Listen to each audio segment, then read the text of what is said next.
김갑수의 쟁점 조선 역사, 한국 진보주의 사관은 식민사관, 기구한 운명의 코끼리와 사려 깊은 태종 이방원을 방송 시작하겠습니다. 그러니까 오늘은 그 진보주의, 그 다음에 식민사관, 그 다음에 코끼리, 그 다음에 그 태종 이방원이 출연자 4인으로 압축되겠습니다.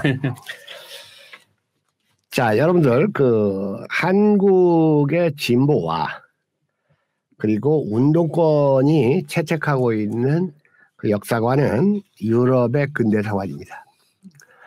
이건 북도 마찬가지였는데, 북에서는 이른바 이제 김일성주의와 김정일주의에서 김김주의라는 새로운 말이 이제 나타나가지고 그것을 극복하려는 시도가 그 주체사상으로 이제 나타난다고 봐야 돼요. 그런데 정말로 웃기는 게 한국의 자주 세력을 표방하는 사람들은 또 주체사상을 채택해요. 그럼 자기 사상이 아닌 사상을 채택하면서 자기들이 자주적이라고 하는 것은 이것도 일종의 모순입니다. 분명히 북이 처한 현실과 남이 처한 현실은 달라요. 사관이 다를 수밖에 없어요. 그리고 서로 달라야지 통합되는 거지, 한쪽에서 일방적으로 한쪽을 수용만 해서는 그 사회의 갈등만 야기합니다. 북은 무장 항일투쟁이라는 빛나는 역사적 그 업적이 있지만 남은 남대로 50여 년간에 걸친 반독재 투쟁의 역사가 있어요. 그렇기 때문에 저는 그것들을 서로 상보적으로 융합하는 이 사관의 정립이 필요하고, 이럴 때 우리가 근거로 삼을 수 있는 것이 우리 이전 시대인 조선시대다, 이런 주장을 계속 지금 해왔습니다. 그런데 여러분들 그 진보주의 사관이라는 것은 간단히 얘기하면 역사는 시간의 진행과 함께 진보한다는 사관이에요. 근데 이게 어디에서 비롯됐느냐? 이건 칼 마르크스의 역사 진보론 5단계에서 비롯된 거예요. 다른 거 아닙니다. 이 마르크스는 역사의 진행을 원시 공산사회, 그 다음으로 노예제 사회, 봉건사회, 자본주의 사회를 거쳐 공산사회로 나아간다, 이렇게 예정설에 입각한 주장을 펼쳤어요. 네. 근데 이런 주장은 제국주의 투쟁에서 유효하게 도구로 사용될 수가 있을 만한 소지가 있습니다. 더더군다나 공산주의 사회가 프롤레타리아 혁명에 의해서 이루어진다는 이러한 논리는 제국주의 투쟁에서 아주 요긴하게 써먹을 수 있는 무기로 쓸모가 있었어요. 그러나 지금은 사회주의, 공산주의를 표방하는 어떤 나라의 지식인과 정치인들도 프롤레타리아 혁명을 주장하지 않습니다. 프롤레타리아 혁명을 주장하는 나라가 어디 있습니까? 쿠바입니까? 베트남입니까? 중국입니까? 심지어 조선입니까? 조선에서도 프롤레타리아 혁명을 주장하지 않아요. 왜? 국가 지도자들이 프롤레타리아가 아닌데 역사라는 건 그렇게 변화하는 거예요. 아주 노골적인 표현으로 하면 똥 누기 전하고 똥 누고 나서하고 달라지는 게 역사예요. 역사의 주체와 객체는 뒤바뀌면서 사관도 변화하는 건데, 아직도 한국의 이 말해주의자들은 18세기 유럽의 한정에서 얘기한 마르크스의 사관을 우리에 적용시켜가지고 신봉하는 이 운동업자들이 아직도 있다, 그겁니다. 저는 네. 궁금한 게 그 진보주의 사관 운동권 사람들한테 좀 묻고 싶은 게, 네. 마르크스는 역사학자인가? 네. 마르크스는 사상가, 철학가라고 한다면 뭐 그럴 수 있어요. 그런데 역사학자인가? 역사 연구가인가를 묻고 싶고요. 두 번째로는 마르크스는 역사에 대한 지식, 해박한 지식, 전문적 지식, 역사 발전 5단계를 말할 수 있을 만큼 역사적 지식을 가지고 있는가? 또 마르크스가 알고 있는 역사적 지식이라는 건 서양의 역사인가, 유럽의 역사인가, 아시아와 동양의 역사인가, 아니면 전 세계 역사인가, 아니면 그 일부의 역사인가, 아니면 어서 주워들은 역사인가? 그러니까 마르크스의 이야기, 마르크스의 글을 보면 그런 것, 내가 어떤 걸 공부하고 내가 어떤 걸 공부해봤더니 나는 역사 발전 5단계라는 결론에 도달할 수밖에 없었다. 그렇기 때문에 역사는 진보한다. 뭐 그런 얘기를 저는 한 번도 본 적이 없어요. 본 적이 없다는 것은 무슨 말씀입니까? 마르크스가 이제 그 마르크스 역사 이런 거 있잖아요. 네네. 뭐 역사 진보론에 대해서 제시가 없어요. 그냥 자기 생각이 그렇게 가는 거예요. 그런 걸 아는 운동권이 있으면 좀 얘기 좀 그러니까 이제 칼 마르크스의 그 역사 진보론이 이제 마땅한 근거를 확보하고 있지 못하다. 네. 이런 말씀이시죠. 그리고 마르크스가 역사에서 잘 모르는 것 같아요. 알 수가 없죠. 지금 18세기 그 독일과 유럽에 한정돼서 살았던 한 그 사람이 아무리 우수하고 선견점이 있다 하더라도 그 한계는 명백한 거죠. 더더구나 지금은 21세기로 치닫고 네. 21세기를 지금 관통하고 있는 시간 아닙니까? 자, 그런데 어쨌든 이러한 역사 진보론을 우리한테 적용시킨 사람 가운데서 가장 영향력 있는 사람이 백남운이에요. 네. 백남운은 조선, 즉 북한의 초대 교육상입니다. 그리고 그 8.15 전국에서 북의 김일성이 남측의 인력 관리했던 한 대여섯 사람 중에 한 사람이에요. 그리고 이 백남운이 아주 많은 사람을 소개해서 북으로 데려간 사람입니다. 그런데 이제 백남운 씨는 일본에서 경제학을 공부했고 8.15 이후에 북으로 가서 조선 역사학계의 이제 원로가 됐는데 바로 이 백남운은 우리나라의 고조선 시대를 원시 공산사회라고 했어요. 네. 사실 이 마르크스의 역사 진보론이 처음부터 끝까지 허구적인 거지만 제일 허구성이 강한 게 첫 단계입니다. 원시 공산사회가 어디 있어요? 원시 시대는 모두가 똑같이 나눠먹어? 아니요. 아닙니다. 예를 들어서 큰 함정을 파놓았는데 거기에 짐승 한 마리가 빠졌다고 해봐. 그러면 그거 꺼내가지고 똑같이 나눠 먹으면 어떤 놈이 거기 들어가서 그 짐승 꺼내겠어요. 오히려 원시사회는 더 홉스가 얘기한 늑대끼리의 투쟁이 더 강했던 시대지 공산사회, 똑같이 나눠 먹는 사회가 어디 있어요.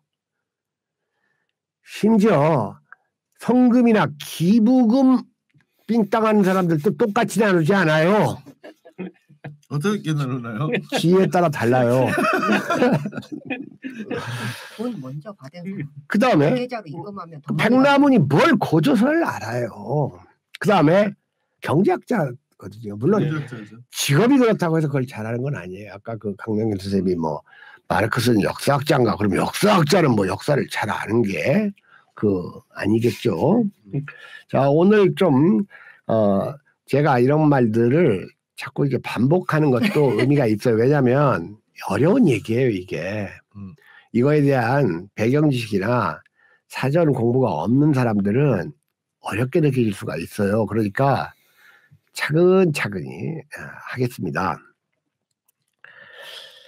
자, 그런데 고조선은 원시공산사회, 삼국시대는 노예제사회, 통일신라부터 조선시대까지 봉건사회 이렇게 해놔버렸어요. 막스커 갖다가 그대로 갖다 대입시킨 거예요. 그러면 이제 뭐가 나와야 돼요? 봉건사회 다음에 자본주의 사회가 나와야 되는데 이게 식민지 시대거든. 그러니까 식민지 시대를 한 단계 진보한 자본주의 시대라고 하기에는 좀 자기도 안 되겠으니까 이식자본주의다. 이런 얘기를 했다고 합니다. 이렇게 될 경우에 바로 식민지 시대가 조선 시대보다 진보된 시대가 되는 거예요. 비록 이식이지만.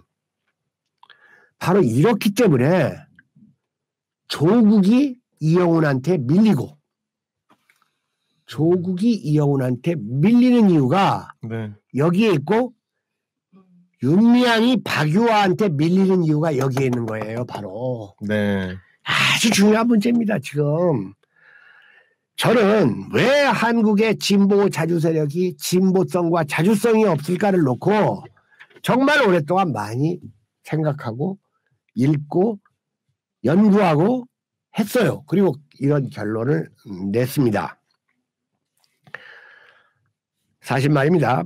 8.15 이후에 북조선의 역사학자들 역시 남한처럼 경성제국대학 사학과 출신이 주류였어요. 여러분들 사회주의 국가일수록 학력이 더 중시되는 거 알죠? 그들 역시 큰 틀에서 백남훈의 마르크스주의 사관을 계승을 했는데요. 저는 이 백남훈의 이거야말로 가장 비자주적인 역사관이다. 이렇게 봅니다. 특히 통일신라, 고려, 조선시대 1200년을 봉건사회로 퉁쳐버린 것. 이것이 바로 유럽이 노예제 사회라고 할 수 있는 사회를 거쳐가지고 봉건사회를 거친 다음에 자본주의로 나갔잖아요. 네. 그 유럽의 역사를, 유럽과 일본의 역사를 우리 조선의 역사로 곧장 적용시킨 거라 그겁니다. 아주 비자주적이죠. 네. 이렇게 되니까 조선시대는 1200년의 봉건사회의 마지막 단계가 되는 거예요. 그러니까 조선시대는 아주 퇴행하는 시대밖에 될 수가 없는 거예요.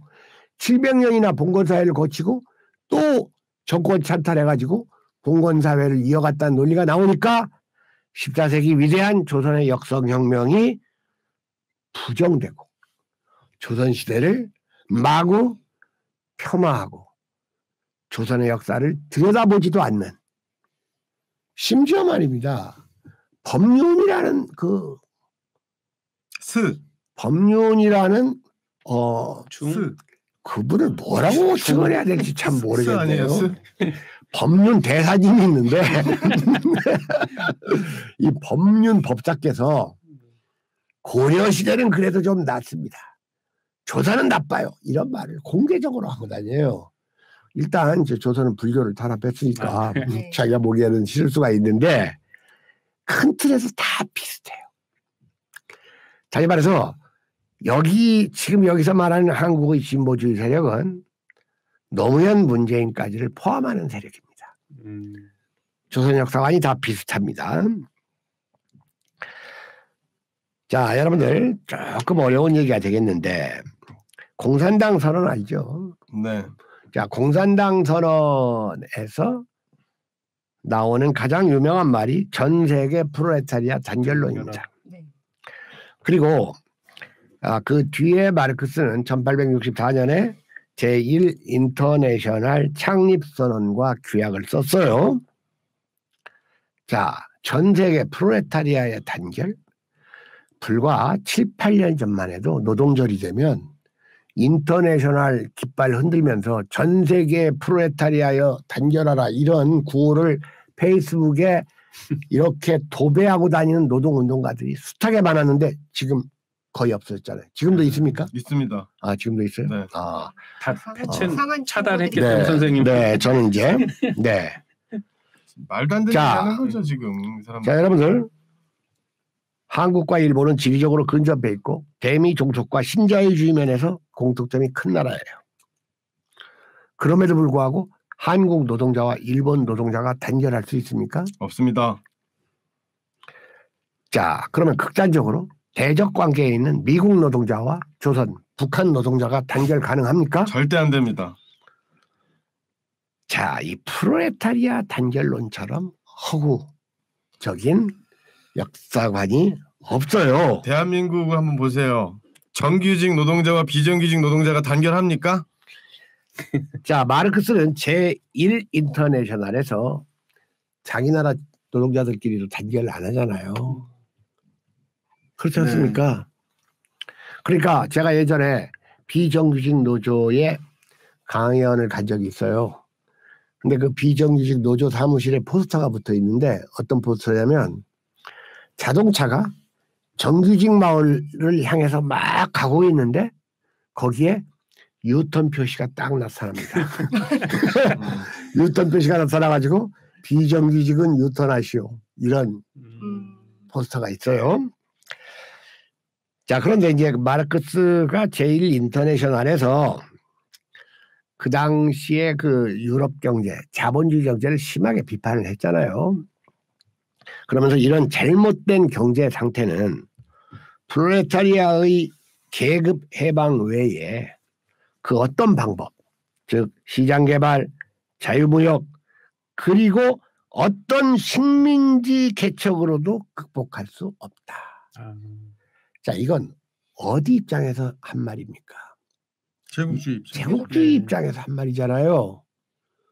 제국주의 입장에서 피력한 역사관을 제국주의 침략을 받아서 국권을 빼앗긴 나라의 진보주의자들이 그대로 똑같이 적용하는 이 아이러니. 이건 아이러니라는 말도 아까워요. 사실은 아깝지 않습니까? 그리고 또 여기에는 그들이 그토록 성인처럼 신봉하는 마르크스가 제국주의 식민지 개척에 문제의식을 갖고 있지 않았다는 것을 얘기해 준다 그겁니다. 그렇지 않습니까? 네. 그러니까 마르크스즘을 붉은 오리엔탈리즘, 우리말로 하면 붉은 모양주의가 되는 거예요. 이걸 유럽인이 가지고 있으면 그건 뭐 지들의 선택이에요. 그런데 식민지 침략을 당한 과거 약소국 진보주의자들, 약소국 인민들이 가지고 있으면 이게 모양주의라 그겁니다. 자, 여러분들 한국 진보운동권 무슨 사회주의면 그게 대단한 건 줄 알고 자본주의만 무조건 까고 들면 그게 대단한 건 줄 알고 자본주의의 문제점은 허다해요. 특히 1980년대 초반 레이건과 대처에 의해서 야기된 신자유주의의 문제점은 극단적인 수준으로 지금 치닫고 있는 것도 틀림없어요. 그러나 마르크스 얘기처럼 그게 그렇게 순진하게 잉여가치에 의해서 신자유주의가 이루어진 겁니까? 아니에요. 자, 여러분들 마르크스는 독일 제국주의 침략이 본격화되기 이전 사람이고 그렇다고 해서 제국주의가 뭔지를 몰랐던 사람이 아니에요. 이 사람은 영국의 인도 식민지 침략이 결국 인도인들을 진보시킬 거라고 주장했던 붉은 오리엔탈리스트예요. 마르크스도. 그러니까 식민지 지배만 어떠냐 발전하면 되는데 이런 의미인 거죠. 아까 얘기했던 대로 백남훈이 이런 마르크스 걸 그대로 갖다 받아들여가지고 일제 침략기를 이식 자본주의 시대로 인식하는 거, 이게 명백한 오류 아닙니까? 일제 침략기는 그럼 무슨 시대냐 이런 걸 이제 물어보는 사람들이 있어요. 그럼 식민지 시대지 뭘 꼭 무슨 시대냐고 물어봐요. 그렇지 않습니까? 사실 이렇게 되니까 식민지 침략에 대한 문제의식이 임박해지고 논리에서 조국이 이영훈한테 밀리고 윤미향이 박유화한테 밀리게 된다 그겁니다. 저는 조국도 싫지만 이영훈은 약간 더 싫어요. 윤미향과 박유화? 그건 함부로 말하기가 조금 어렵습니다. 자, 여러분들 지금도 인터넷에 떠돌아다니고 있는 노무현 대통령의 2002년 대통령 후보 수락 연설이 있습니다. 명연설이라고들 아주 그냥 눈 감고 귀를 막고 비굴한 삶을 사는 사람만이 목숨을 부지하면서 밥이라도 먹고 살 수 있었던 우리 600년의 역사. 이 비겁한 교훈을 가르쳐야 했던 우리 600년의 역사. 이 역사를 청산해야 됩니다. 지금 이런 언명 속에는, 이런 노무현의 언명 속에는 조선시대나 조선 말기의 세조정치 시대나 일제 침공기인 식민지 시대나 이후 분단 시대나 다 똑같이 다 착취의 역사로 퉁쳐버리니까 이건 일제 침공기에 대한 문제의식이 적어지고 분단에 대한 문제의식도 적어지고 한꺼번에 이렇게 퉁쳐버리니까 제대로 된 역사를 알려야 하지 않는 거다 그겁니다. 사실 노무현은 많은 독서를 한 것처럼 보이지만 이 사람이 읽은 책은 주로 사회과학과 현대사 일부에 치중된 것으로 보여요. 인문학과 근대사, 특히 조선 역사에 대한 독서는 거의 없는 것처럼 보여요. 이러니까 이 한국의 지식인들이 대북 문제만 끼어들면 순식간에 공정성을 잃어버립니다. 또 중국 문제가 끼어들어도 무조건 그래요. 일제 침공기 역사와 조선 역사, 중국의 역사에 대한 정확한 성찰이 없기 때문에 그런 겁니다. 일제 침공기와 조선의 역사를 제대로 알면 조선, 즉 북이 얼마나 우리가 함께 역사를 만들어야 할 존재인가를 체득하게 돼요. 쓸데없는 반복의식, 무효한 반복이 이래서 나오는 거예요. 그렇다고 해서 저는 종북주의자들을 지지하는 게 아니에요. 종북도 비자주적이라는 점은 똑같이 공통점이 있어요. 북을 함께 역사를 개척해야 할 동족이고 구성원의 일부로 봐야지 북이 하는 것은 다 옳다. 그 다음에 요즘 무슨 뭐 우리 민족끼리 메아리 이런 데서 얘기하는 것을 북의 방침이라고 조중동 찌라시들이 얘기하고 걔들은 사이비 종북단체예요. 실체가 좀 불분명해요. 불분명하죠. 걔들 입장과 자주시부 입장이 거의 상통해요. 그리고 국내 문제 있으면 꼭 제 일당편을 들잖아요. 네. 그렇지 않습니까? 이번에 윤미향도 편들었잖아요. 메아리가 그랬죠. 그러면 북당국은 그런 거 없어요. 북의 입장은 노동신문하고 조선중앙통신 가지고 얘기를 해야 돼요. 그런데 이 조중동 방공 포로로지들이 무슨 우리 민족끼리 메아리 그게 무슨 북의 입장인 것처럼 얘기하고 한국의 이 비자주적인 운동권 세력도 그걸 이용해 가지고 문재인 지지, 조국 지지, 윤미향 지지를 해대니까 이게 나락골이 모양된다 겁니다.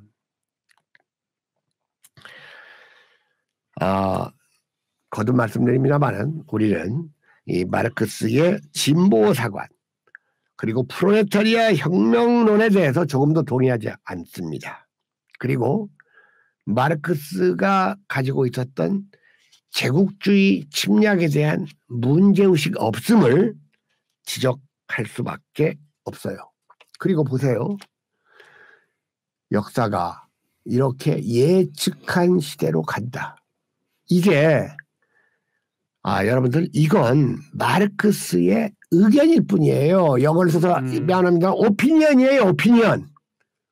아주 낡아빠진 오피니언이에요. 그것도. 그런데 이것을 무슨 지식, 날리지 또는 이론, 시어리인 것처럼 받아들이는 게 한국 만해주의자들, 민중당과 정의당의 포진에 있는 그리고 산호맹이라는 조국이 몸담았던 조직 그렇게 비자주적인 운동업자들이 득세해 있으니까 그렇게 변절도 빨리 하고 그렇게 내로남불도 모르고 그러다 겁니다. 자, 일종의 예정설입니다. 역사가 이렇게 진행된다는 것은. 네. 예정설이라는 것은 그건 장로교에서 얘기하는 거 아니에요. 기독교에서. 기독교적 세교. 네네. 그리고 예정설이라는 것은 인과적 관계, 원인이 있으면 결과가 그대로 나온다는 결정론적 인과율에 의거한 거예요. 그런데 아인슈타인 이후 양자역학이 나오기 전까지의 이 물리적 세계관은 뉴턴의 고전역학이 지배를 했어요. 그리고 바로 그런 거에 결정적으로 압도된 것이 마르크스예요. 그러나 뉴턴의 고전역학, 결정론적 인과율 이런 것들이 지금 깨진 지가 한 세기 가까워 오는데도 아직도 결정론적 인과율을 신봉하고 아직도 예정선에 불과한 역사 진보론에 의거해서 역사를 보려는 사람들이 운동도 하고 활동도 하면서 무슨 30년 희생했네 50년 희생했네 개소리들을 나발거리고 있다 그겁니다. 게다가 말입니다. 역사에는 우연이 작용합니다.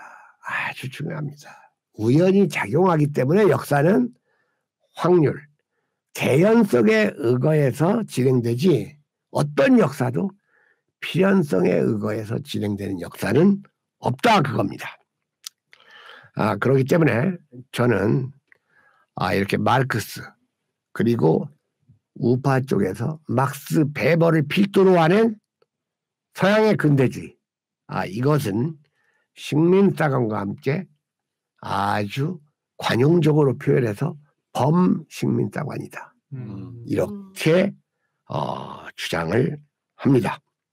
바로 이 점을 정시하지 않으면 우리는 결코 자주적으로 분단을 극복할 수 없고 통일의 길로 나아가기 어렵습니다.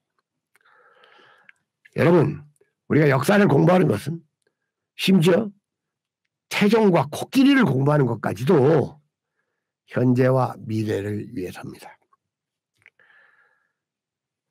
지금의 우리와 가장 가까이 있는 조선시대를 제대로 알지 않고서는 우리는 현재와 미래의 바른 역사관을 가질 수 없다 그겁니다. 그렇기 때문에 계속 지금 이어오고 있는 이 쟁점 조선 역사 이것이 앞으로 얼마 동안 더 계속될지는 몰라도 여러분들이 계속 하라고 하면 1년이건 5년이건 할 수 있어요. 이런 공부를 하기에 앞서서 우리는 일단 이런 질문을 던져볼 필요가 있습니다. 첫째, 여러분은 조선 사람입니까? 한국 사람입니까? 사실 우리의 정체성은 한국보다는 조선과 더 많이 닮아 있다는 점을 우리는 인식 안 할 수가 없어요. 한국의 기독교인도 유교적 기독교인이고 한국의 불교인도 유교적 불교인이고 한국의 운동권도 유교적 운동권인데 유교 중에서 이상하게 잘못된 것만 받아들여가지고 위계질서나 강조하고 선배 후배 뭐 그러지 않습니까? 네. 두 번째로 대간절 근대라는 건 뭐예요? 근대가 되어서 좋아진 거 하나라도 있어요? 물론 진정한 의미의 근대화는 아니지만 유럽 제국주의 국가들은 한때 좋았죠. 그런데 우리한테 근대화 되어가지고 식민지밖에 더 찾아왔어요? 네. 근대를 부정해야 됩니다. 뭐가 그렇게 근대화가 중요해요? 7.1문자 했던 박정희가 내세웠던 모토가 조국 근대화했다는 걸 생각하시라 그겁니다. 자, 무엇보다도 근대가 그렇게 중요했다고 칩시다. 그런데 언제 우리 조선이 근대하려고 했어요? 근대를 원했냐 그겁니다. 우리 조선이 원하지도 않았던 근대를 지들이 시켜주겠다고 그러고 나라 처먹은 놈들이 제국주의 국가 아닙니까? 여러분, 일본이 명치유신으로 근대화에 성공했다니 낡은 논리를 펴고 있는데 그게 일본의 근대화입니까? 대미 종속화입니다. 일본은 명치유신으로 수천 년 이어온 국가 자주성을 잃어버렸어요. 일시적으로 경제적으로 부흥했지만 일본의 몰락이 지금 눈에 보이고 있지 않습니까? 과연 유럽 제국주의 국가들이 근대화를 향해 나아갈 때 우리 조선은 그냥 잠만 자고 있었는가? 이것도 우리가 다시 들여다봐야 됩니다. 역사를. 그 시대의 역사, 17, 18세기의 조선 역사가 과연 정체와 퇴보를 감수하기만 한 역사였는가? 그것도 생각해 보셔야 돼요. 정말로 우리가 근대와 무관하게 우리 민족의 새 역사를 만들 수 있는 길은 무엇이고 그런 길은 없는 것인가? 이런 그 생각들을 가져올 필요가 있다 그겁니다. 자, 지금 그 시간이 어떻게 진행됐습니까? 6시 10분입니다. 네. 자, 오늘 조금 심각한 얘기를 하는데 또 심각한 얘기는 다음 주로 나눠서 하고 하나씩만 하겠습니다. 이게 너무 심각한 얘기를 너무 한꺼번에 많이 하면 오늘 코끼리 얘기를 곧장 하고 우리 저녁 먹으러 가죠. 예. 하나씩만 이 진보주의자들 그리고 운동업자들이 얼마나 목매 속에 헤매고 있었는가를 얘기하는 이 불쾌한 내용은 1시간에 하나씩만 하도록 하겠습니다. 네. 코끼리 얘기 못하는 줄 알았어요. 네, 코끼리 얘기를 좀 해야 될 것 같아요. 자, 여러분들 요즘은 그 집에서 키우는 동물을 뭐라고 해요? 애완동물, 반려동물, 뭐 여러 가지로 부르죠. 요즘 뭐 애완동물이라고 해도 막 혼내요. 네. 그렇습니다. 반려동물인데 무식하다고. 그냥 개, 고양이 하면 되지 뭐. 근데 이제 애완이라는 것은 귀여워하고 즐긴다 그런 뜻이에요. 네. 그 반려라는 건 이건 짝이 되는 동무니까 이 동무는 사람을 뜻하는 말입니다. 사람의 동무는 사람이지. 그런데 이제 동물 앞에 반려자를 붙이니까 실제로 제가 엊그저께 그 엘리베이터 탔는데 웬 줌마가 그 강아지 한 마리 안고 뭐 줌마가 아니라 구 수준이에요. 그러니까 손주가 있겠지. 손주보다 나아요 얘가 막 그러면서 막 껴안고 그래요. 그 말에도 좀 어폐가 있네요. 반려인데 네네. 이렇게 이러면서 내가 뭐 해피면 해피 엄마야. 네. 그럼 좀 족보가 안 맞네요.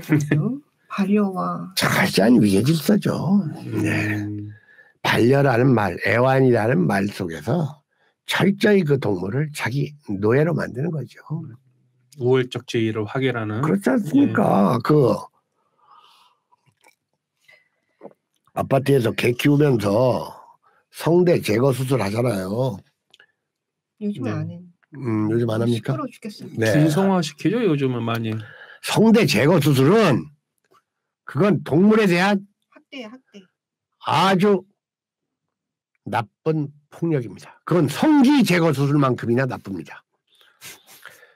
자, 여러분들 제가 이 동물 얘기를 좀 험하게 하니까 이 동물 애호론자들은 또 거품을 물지를 모르겠는데 저는 이렇게 동물을 이렇게 끼고 사는 사람들의 대부분은 인간 소외를 겪고 있는 사람이라는 제 개인적 편견을 가지고 있습니다. 사실 말입니다. 사람이 동물을 대하는 태도만큼 이율배반적이 없어요.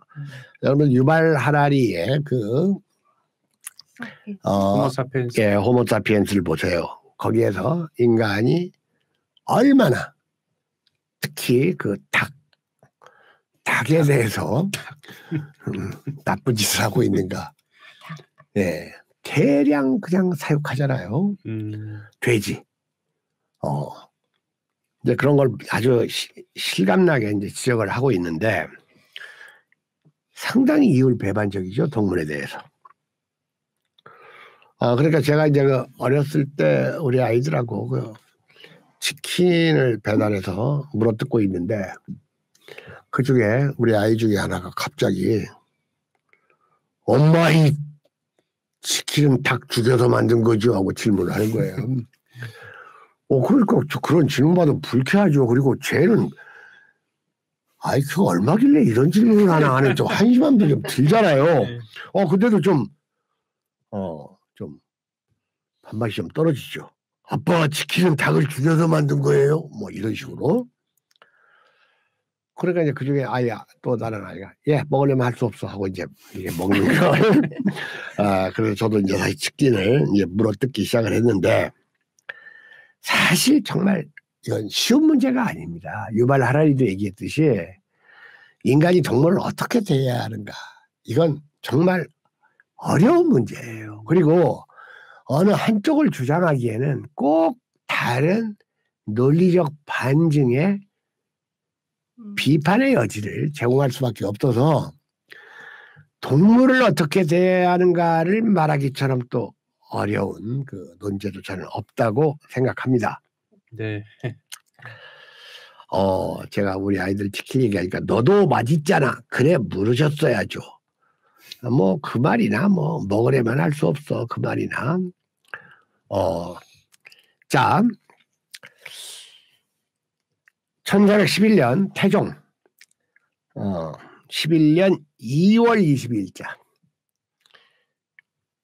그 일본 국왕 원의지가 조선에 없는 코끼리를 조공을 합니다. 근데 옛날에는 이제 이 말과 목축을 관장하는 관서를 사복시라고 했어요. 네. 그래서 이제 사복시에서 그 코끼리를 기르게 했는데 그 다음에 이제 일이 생깁니다. 사고가. 이유라는 사람이 있는데 이유라는 사람이 그 코끼리를 보고 막 이상하게 생겼잖아요. 그러니까 막 귀한 짐승이다 해가지고 막 아침 저녁으로 가서 보고 아마 이 사람은 코끼리가 그 다른 짐승하고는 워낙 딴판으로 생겼는데 그걸 아주 추하다고 본 모양이에요. 그래서 막 손가락질하면서 막 코끼리를 비웃고 막 그다음에 막 침도 퇴퇴 뱉고 그런데 그럴 때 화 안 낼 코끼리가 어디 있겠어요? 그래가지고 그냥 우리 안으로 들어오니까 확 밟아서 죽여버렸습니다. 살인을 했네요, 그럼. 네네네. 네. 그러니까 이제 병조판서가 원래 이제 이 이유가 공조 전설을 지낸 적이 있는 사람이에요. 우리가 관리 출신이라고 합니다. 네. 그 당시에 이제 그 병조판서 유정현이 태종한테 일본에서 바친 이 길들인 코끼리는 이미 주상께서 즉 왕이 완호하는 물건, 뭐 좋아하는 물건도 아니고 또한 우리나라에도 이익도 별로 없습니다. 사람을 다쳤는데 만약 법으로 논한다면 사람을 죽인 것은 죽이는 것으로 마땅합니다. 원래 살인자는 사형에 처한다. 그러니까 이제 코끼리한테 그 조선 국법을 이제 적용을 하려고 하는 거예요. 예. 조선 형법을. 게다가 1년에 먹이는 그 꼴, 1년에 먹이는 그 식량, 네. 식물 식량은 콩이 거의 수백 석에 이르니 옛날 그 중국의 고사 주공이 누군지 아시죠? 네. 주공 주나라 혁명을 일으킨 무왕의 삼촌 숙부인가? 아니 동생이죠. 무왕의 동생. 네, 네. 그리고 그 다음 왕의 이제 네, 사촌이죠. 네. 주공이 코뿔소와 코끼리를 몰아낸 이야기가 있어요. 그걸 이제 예로 들면서 우리도 이제 이 코끼리를 전라도에 있는 바다 섬으로 보내도록 합시다 하고 임금한테 건의를 해요. 귀양 보내는 거. 그렇죠. 그러니까 이제 태종이 웃으면서 네. 딱 제가 태종이 잘 웃는다고 했잖아요. 네. 웃으면서 그대로 따랐다. 자, 여기서 태종이 왜 웃었는지 이건 방금 조영우 선생님이 잘 얘기했어요. 네. 이 코끼리가 죄를 졌으니까 이제 귀양 보내자는 얘기를 하니까 네. 좀 웃음이 나오잖아요. 유배 보내자고 하니까 네. 섬으로 이제 코끼리가 유배를 갔습니다. 그런데 이제 그 해도 섬이 전라도 관할이니까 전라도에서 이제 사육 책임을 지게 됐죠. 네. 그런데 이제 어느 날 전라도 관찰사가 와가지고 그동안 코끼리를 길들여가며 순천부 장도라는 섬에서 방목을 시키고 있었는데 수초를 먹지 않아 날로 수척하여지고 사람을 보면 눈물을 흘립니다. 이 코끼리가 유배 가가지고 이제 즐거움도 없고 지신세를 어느 정도 알 거 아니에요. 네. 그러니까 태종이 그 코끼리 참 불쌍하다. 유배 끝내고 이제 육지로 귀환시켜라 그럽니다. 아마 그게 코끼리는 이제 섬이라는 걸 알 거예요. 아마. 그러니까 자기는 도저히 이제 이 섬을 벗어날 수 없다 이런 것도 저는 안다고 봐요. 코끼리가 그렇게 뭐 동물들이 어느 정도까지 사고를 하는지는 근거가 나와 있는 게 없어요. 다만 우리가 동물에 대해서 범하고 있는 실수 가운데 하나가 동물을 평가하면서 인간을 기준으로 평가를 해요. 인간을 기준으로 평가를 한다. 그러면 개가 막 말을 잘 듣잖아요. 그럼 쟤는 굉장히 착해. 근데 사람이 말을 잘 들으면 착한 사람이라고 할 수 있지만 개가 말을 잘 듣는 게 과연 그게 착한 건가? 두 번째로 사람은 개를 개라고 생각하지만 개는 사람을 뭐로 생각할까? 이런 것도 어느 책에 보니까 개는 사람을 아주 특수한 개로 이렇게 인식을 한다. 같은 개로 인식한다는 그 주장도 있는데 그건 뭐 주장 펼치는 놈이 선점하는 거예요. 증명할 수가 없으니까. 자, 그러니까 어쨌든 코끼리가 그렇게 그 슬픔을 느낀다는 말을 듣고 또 태종이 그러면 육지로 귀환시켜라 그럽니다. 그러고 나서 이제 10년 육지에 와서 10년이나 잘 살았어요. 코끼리가. 그러고 나서 태종이 상왕으로 물러난 사실은 여러분들이 아시죠? 네. 상왕으로 물러나고 이제 1420년의 일입니다. 원래 1418년인가요? 이때 이제 그 상황으로 물러났을 겁니다. 전라도 관찰사가 이제 전라도의 섬에 있다가 전라도 육지로 왔다는 겁니다. 그러니까 이 코끼리 이 사육 책임을 전라도만 지니까 전라도 관찰사는 또 부담이 들었겠죠. 많이 먹는데. 그렇죠. 예. 코끼리라는 것이 쓸 때 유익되는 점이 없거늘.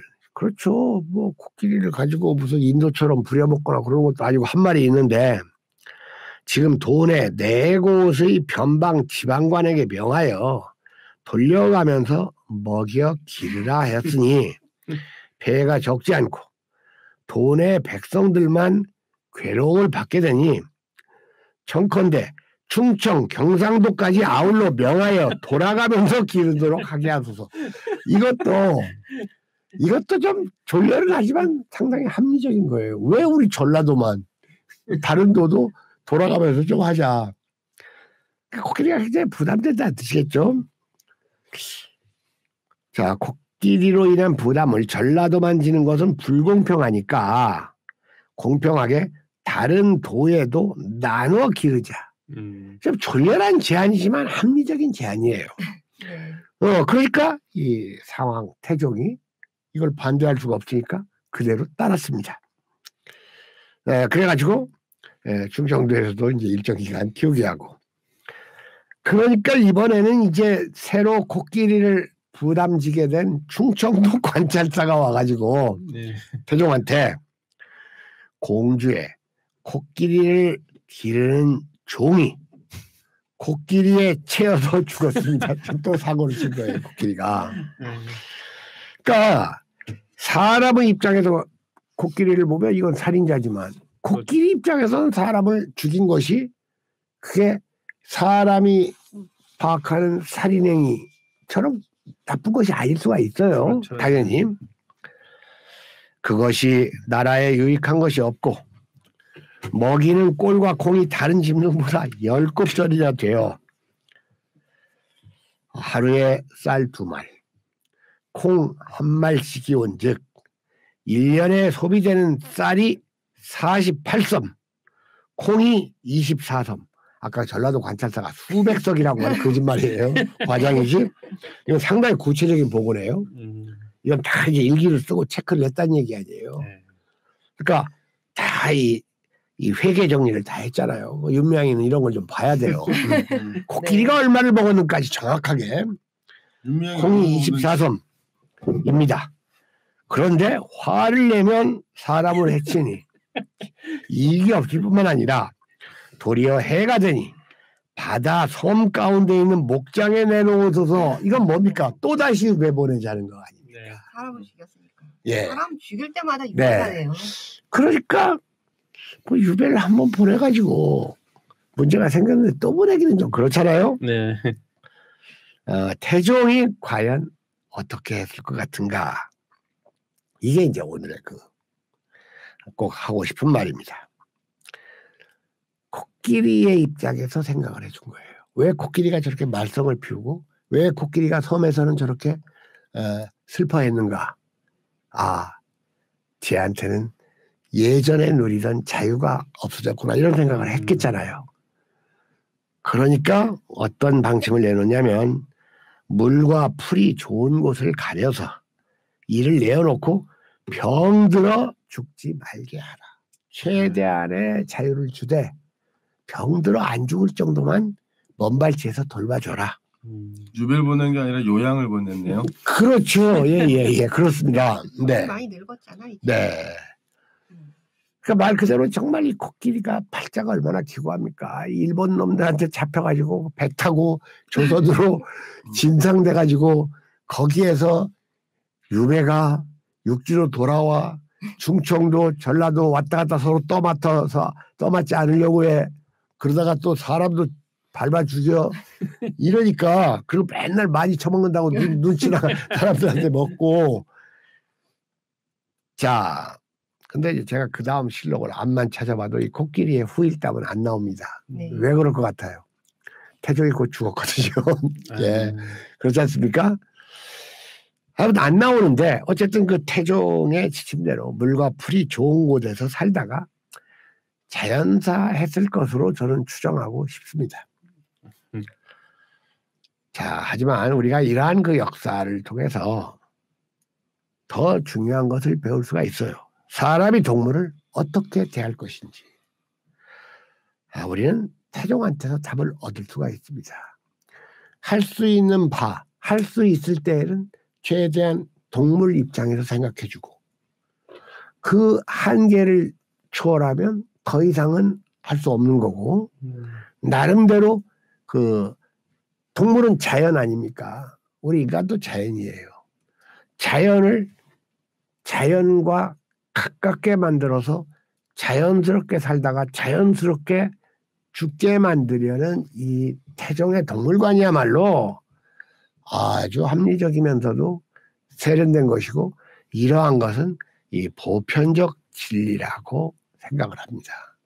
이 보편적 진리의 성격이 강한 이러한 그 가치관은 오랜 세월 동안 쉽사리 변하지 않는 겁니다. 저는 그렇기 때문에 집에서 동물을 키우는 행위에 대해서는 저는 반대합니다. 그건 동물에 대한 학대예요. 마당이 있는 집에서 뭐 이렇게 개를 키운다든지 그런 정도는 가능하죠. 근데 뭐 그거나 똑같지 않느냐? 그렇지 않아요. 달라요. 그러니까 태종이 그 유배를 보냈다가 육지로 귀환시키고 물과 풀이 좋은 곳에서 그 정도껏 우리가 할 수 있는 바 정도껏 하는 거 이게 바로 그 우리 인간이 동물을 대할 수 있는 방침이지. 지멋대로 털 깎고 옷 입히고 그 다음에 뭐 고급 사료 갖다 먹이고 저는 이러한 그 지나친 이 동물에 대한 집착과 애호 이건 저는 반대하는 편이다. 저는 이렇게 보겠습니다. 자, 오늘 여러분들 시작하시죠. 네. 자, 오늘 지금 시간이 6시 30분이네요. 네. 네. 자, 오늘 뭐 이 정도로 마칠까요? 네.